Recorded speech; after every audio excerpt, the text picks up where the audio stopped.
शुभ सकाळ. कसं काय मंडळी, मजेत ना? मजेतच असायला मग मी प्रतीक्षा शुभ सकाळ माऊलीमध्ये तुमचं अगदी मनापासून स्वागत करते.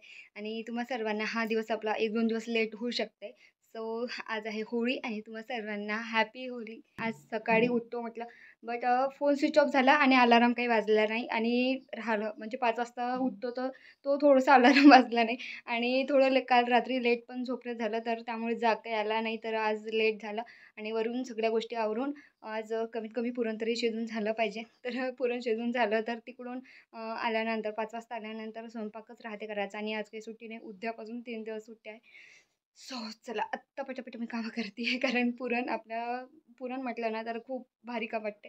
तर एकदाचं ते झालं ना तर स्वयंपाक पटकन होते. चला मग करूया आज नवीन दिवसाची नवीन सुरुवात. सण म्हटला की आपली एवढी धावपळ होते की आपण म्हणजे आदल्या दिवशी आपण एवढं विचार करून ठेवतो की उद्या नाही, त्यानंतर आपल्याला हे करायचे आहे ते करायचे आहे, त्या सगळ्या गोष्टी म्हणजे अशा विचारात घेऊ आपण म्हणजे रात्री झोपतो. प्रत्येक अशी कोणतीच गृहिणी नाही आहे की ती असा म्हणजे विचार केला नसेल तिने. आणि त्यानंतर सकाळी जर उठायला वेळ झाला ना तर त्यापेक्षा आणखी जास्त धावपळ चालू असते. तसंच माझं काहीतरी आता चालू आहे. म्हणजे ना मला वाटलं की फोनमध्ये चार्जिंग आहे, फोन स्विच ऑफ झाला आणि त्यामुळे तो काही अलार्म वाजलाच नाही. तर आता इकडे मी कुकर मांडून ठेवलं आधी डाळीचं, आणि त्यानंतर मग कपडे धुवायला घेतले. तोपर्यंत कुकर थंड झालेलं होतं आणि आता मी इकडे डाळ पाकास करायला ठेवली.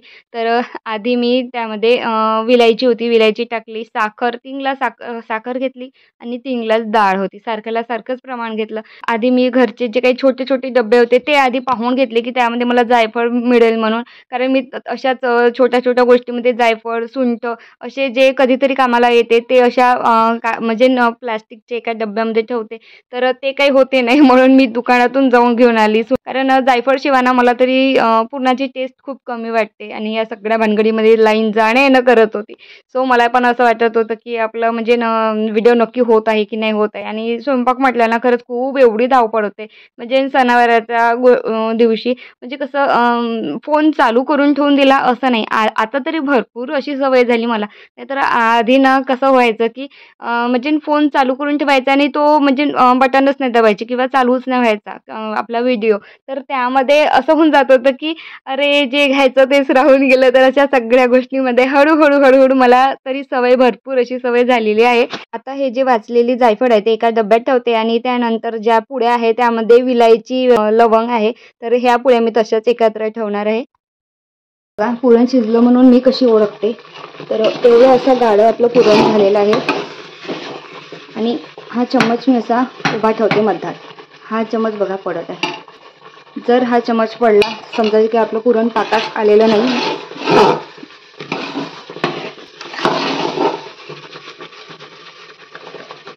आता हे शेवटचं स्टेज आहे जे की आपलं पुरण आता गाढं होत आहे. आणि पूर्ण पाणी होतं, साखरेचं पण पाणी होतं, तेवढं आटून आता हे पुरण आता पूर्ण होऊ राहिलं. तर हे 5-5 मिनिटांनी आपल्याला चम्मच असा ठेवून बघायचं आहे.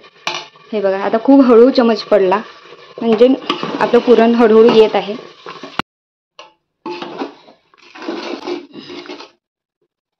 तर आता 10 मिनिटं झाली आहेत आणि आता आपण चम्मच ठेवून बघू.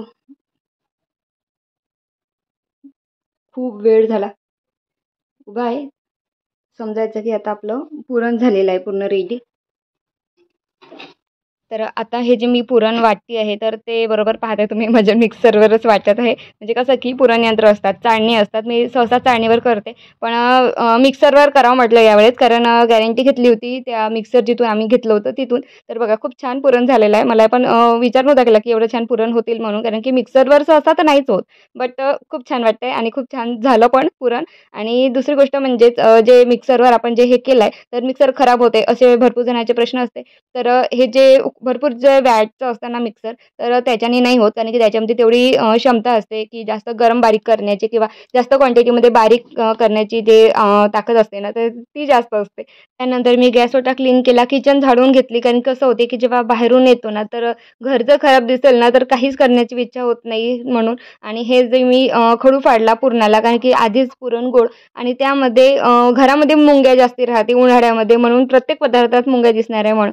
तर चला आता इकडे मी झटपट अशी तयार झाली आहे, कारण मला जायचं आपल्या ड्युटीवर. कारण तिकडून आल्यानंतर आपल्याला हेच कामं करायचे, स्वयंपाक वगैरे, म्हणून म्हटलं जेवढं लवकर होतील तेवढं पुरण झालेलं बरं असते. आता 4:45 वाजले आणि आता घरी आली. घरी आल्या आल्या आधी चाय मांडला. मग इतका वेळ का उभी राहू म्हटलं चहा शिजेपर्यंत. तर इकडे भात मांडलेला आहे मी आणि इकडे आता दोघांना दूध गरम करून देते. ओवी पोळी घेऊन बसली दूध न पोळी जेवायसाठी म्हणून.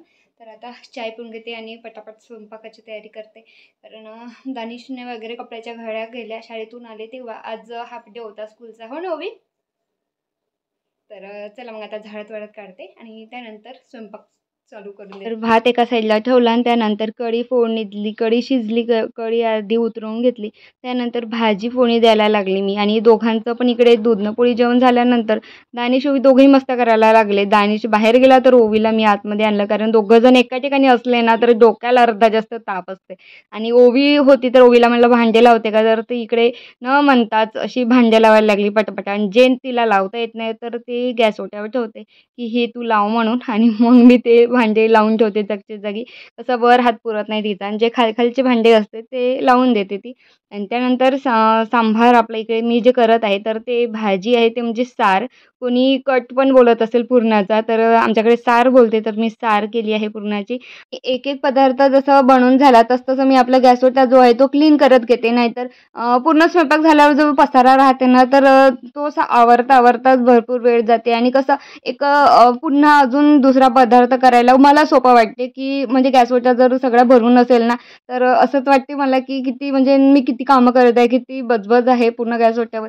तर एक एक पदार्थ बनवा आणि गॅस ओटा क्लीन करत गेलं ना तेव्हाच्या तेव्हा, तरी तुम्ही एकदा नक्की करून बघा. म्हणजे असं वाटते की नाही आपण अजून दुसरा पटकन पदार्थ आपण पटकन करू शकतो. आणि आपलं तसं डोकं पण चालते की हे झाल्यानंतर आपल्याला हे करायचं आहे म्हणून. जर गॅस ओट्यावर जास्तीच पसारा असेल ना, बिनाकामाचे भांडे वगैरे किंवा कोणतं काही चिरलं ते तिथेच ठेवलेलं आहे, तर त्याने मला तर कामं सुचत नाही. आणि आता इकडे भज्याचं जे आहे ते आपलं मिक्स करून ठेवलेलं आहे. आणि त्यामध्ये ओवा मी थोडा कांडून घेते आणि त्यानंतरच मी हातावर ओवा थोडा घासून टाकते. आता इकडे कणिक भिजवून घेतली आहे. कसं पुरणाची पोळी करायची होती आणि त्यामध्ये थोडं मीठ टाकून कणिक भिजवते. आजच्या दिवशी जर मी पुरण किंवा सोजीच्या पोळ्या असेल तर तेव्हा मी साध्या पोळ्या करत नाही, सहसा पुऱ्याच करते. कसं असतं की म्हणजे ना विसरल्यासारख्याच पोळ्या खाते. कारण आमच्या घरी त्याच्या पप्पाला आणि दानिशला दोघांना सुद्धा पुरणाच्या पोळ्या भरपूर आवडते. तर म्हणून दोघंजणही पुरणाच्या पोळ्या खाते आणि जास्तीत जास्त साध्या पोळ्या खाणेवाले पण हे दोघंच आहे. म्हणून एखादीच आठवण आली तरच म्हणून हे पुऱ्या करते मी इकडे. या ज्या पुऱ्या लाटत आहे मी, तर या त्रिकोण प्रकारच्या पुऱ्या लाटत आहे. कारण ज्या वेळेवर म्हणजे आपण एक छोटी पुरी लाटतो त्याच वेळात आपण एक मोठी पोळी लाटू शकतो. आणि एका पोळीच्या मग 4 भाग करायचे म्हणजे त्रिकोण पुरी. तर ही कमीत कमी वेळामध्ये म्हणजे कसं लवकर स्वयंपाक करू शकतो. तर ही युक्ती असं जर डोकं लावलं ना तर ही युक्ती अशा उपयोगामध्ये पडते. तर इकडे आता माझ्या छान अशा टंब फुगणाऱ्या आपल्या पुऱ्या रेडी आहे.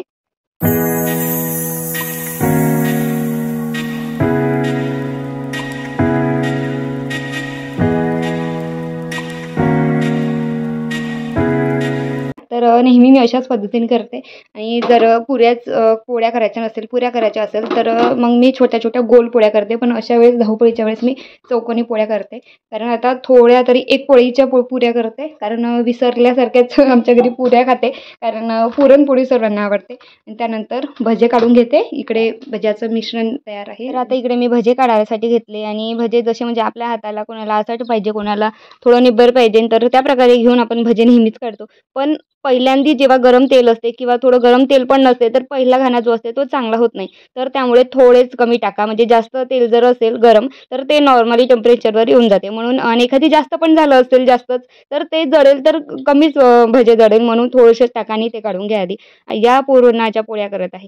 तर आमच्याकडे अशाच प्रकारच्या म्हणजे अशा पद्धतीमध्ये पोळ्या करते. कोणाकोणाकडे म्हणजे अशा खूप तवाभर आणि खूप तशा फुगणाऱ्या पोळ्या करते. तर सगळीकडली पद्धत अलग असते.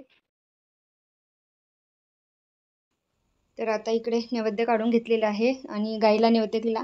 आता हे जे 2 आहे तर एक होळीला, एक देवाजवळ. हे होळीला, हे देवाजवळ आणि हे तुळशीला. आणि इकडे पूजेचं पण साहित्य काढून घेतलं. आणखी अजून फुलं आहे ते घेऊन घेतले सोबत. फाल्गुन महिन्यामध्ये पौर्णिमेला होळी असते, तर ते आपण होलिका दहन म्हणून साजरी केली जाते.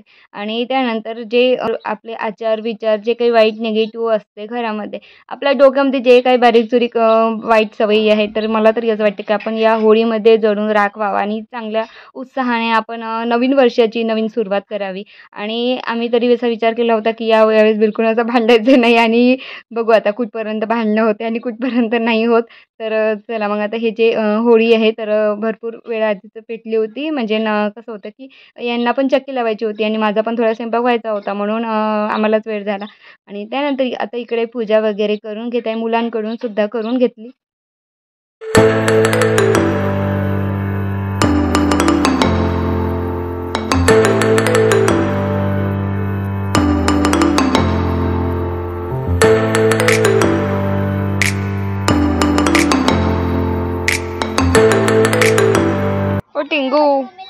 ओ टिंगू साहेब, तिकडे नाही जाऊ. इकडे हो रे तू, इकडे हो. तिकडे नाही जायचं. हा ऐकायला आलं का दानिश? अरे अरे अरे अरे छोटे साहेब, चला चला घरी चला. तेव्हाची पाहूर आली मी. तुझं काय आहे नाटकं? हा आता इकडे दानिश होवी आज जेवण झाले, सर्व झालं हो ना, मस्त फिरून आले बाहेरून. आणि त्यानंतर आम्ही इकडे गौऱ्याचा हा हार होता, उचलून दाखव. हा जो हार आहे तर तो पूर्ण आम्ही असा एका धाग्यामध्ये टाकून घेतला आणि उद्या हा होळीमध्ये जाणार आहे, हो ना दानिश? हां ठीक आहे. आणि पप्पाजीने काय काय आणलं तुमच्यासाठी? रॅबिट. आणखी आणखी तुझ्यासाठी काय आणलं? टायगर. झालं. आणि रंग हे काय आहे? ठीक आहे. चल उद्या घालणार आहे का मग? अशी घालून फिरणार आहे? घालून फिरणार आहे का? मग चला.